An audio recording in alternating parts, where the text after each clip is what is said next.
নমস্কার বন্ধুরা, সবাই নিশ্চয়ই ভালো আছো। আমি ভালো আছি। চলে এলাম রান্নাঘরে। আজকে একটা নতুন রান্না করব। নতুন মানে কি সবাই জানো, কিন্তু একটু অন্যরকম। তো চলো কাঁকরোল ভাজাটা করে নিয়ে একটু নুন হলুদ দিয়ে পাতা পাতা করে কাঁকরোল কেটেছি, ভেজে নিয়ে বানাবো শুক্তো। একদম অল্প সবজি দিয়ে কি করে শুক্তো বানাতে হয় সেটাই তোমাদের সঙ্গে শেয়ার করব বলে এসেছি। করেছি অন্য কিছু রান্না আরও, সেটা দেখালাম না, শুধু কাঁকরোল আর শুক্তো দিয়ে খেলাম।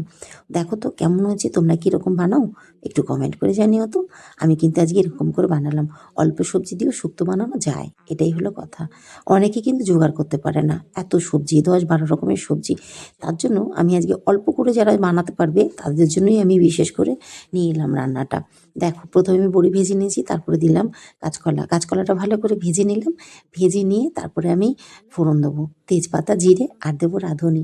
আর সবজি দেবো আলু, কচু, ঝিঙে, ডাঁটা, পেঁপে, এই সমস্ত দিয়েই কিন্তু আমি আজকে রান্না করব। তো দেখো নেহাত খারাপ হয় না, বেশ ভালো হয়েছিল খেতে কিন্তু।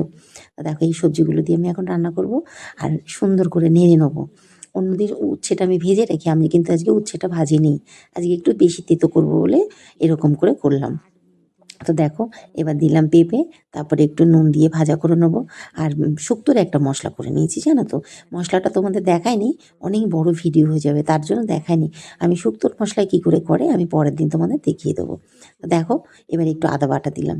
আদা বাটা দিয়ে একটু নেড়ে তারপরে জল দেবো। একটু নেড়ে মানে একটু ভাজতে তো হবে, কাঁচা গন্ধ যাতে না লাগে। আবার অনেক সময় ঝোলেও আমি দিই, সেটা আবার আলাদা একটা টেস্ট হয়। আর ভেজে দিলে একটা টেস্ট হয় আলাদা। আর হ্যাঁ, এবার দেবো আমি একটু গুঁড়ো। কী দেবো, জিরের গুঁড়ো আর লঙ্কার গুঁড়ো, বেশি কিছু দেব না। আর দেখো দিলাম কাঁচকলা। এবার আমার মশলা দেবার পালা।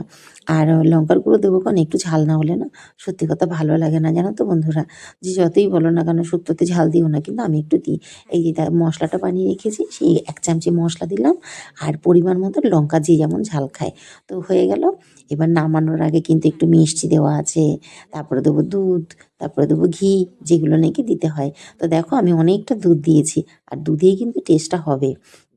আর বেশ ভালো লাগে। আর কাঁচকলা বড়ি যেখানে, সেখানে কিন্তু একটু জল বেশি দিতে হয়, তাই না? তো এবার কিন্তু বড়ি দেবার পালা। যাই হোক, শুক্তোটা দেখো বেশ সুন্দর হয়েছিল কিন্তু খেতে। মন্দ হয়নি, দারুণ লেগেছিল, দারুণ লেগেছিল। তো চলো বড়ি দেবার পালা। বড়ি দিয়ে দিলাম, একদম অল্প করে করেছি, তাও আমি বৌদির বাড়িতে পাঠিয়েছি, দাদার বাড়িতে। দেখো ঘি দিলাম। আর আমার বৌদি বলছে খুব ভালো হয়েছে তো শুক্তোটা। তো বৌদির খুব ভালো লেগেছে, বৌদি আর আমি খেলাম। একটু থেকেও গিয়েছিল লাস্টে। আর কি, দুধের তো বেশি থাকে না, নষ্ট হয়ে যায়। তো চলো, খেয়ে পারিনি, জানো তো বন্ধুরা। দেখো এবার সবার শেষে একটু মশলা দেবো, আর তারপরে একটু চা খাবো বন্ধুরা। আর আমার শুক্তো রান্না তোমাদের কেমন লাগলো কমেন্ট করে জানিও, ভুল করো না কিন্তু কমেন্ট করতে। আর কেমন লাগলো অবশ্যই কিন্তু ভালোভাবে বলো, বেশি বেশি কমেন্ট করো। আর দেখো একটু চা করে নিচ্ছি, দাদা এসেছে, একটু চা খাবো, দাদার কাছেই শুক্তোটা পাঠিয়ে দিয়েছিলাম। তো চলো বন্ধুরা, বেশ ভালো লাগলো কিন্তু আজকে রান্না করতে।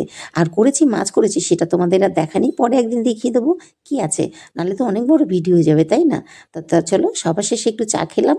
চা খেয়ে নিয়ে ভিডিওটা শেষ করছি। সবাই সুস্থ থেকো, ভালো থেকো। আবার একটা নতুন ভিডিও নিয়ে তোমাদের সামনে আসবো। ততক্ষণের জন্য কিন্তু সবাইকে ভালো থাকতে হবে, আমাকেও তোমাদেরও। টাটা।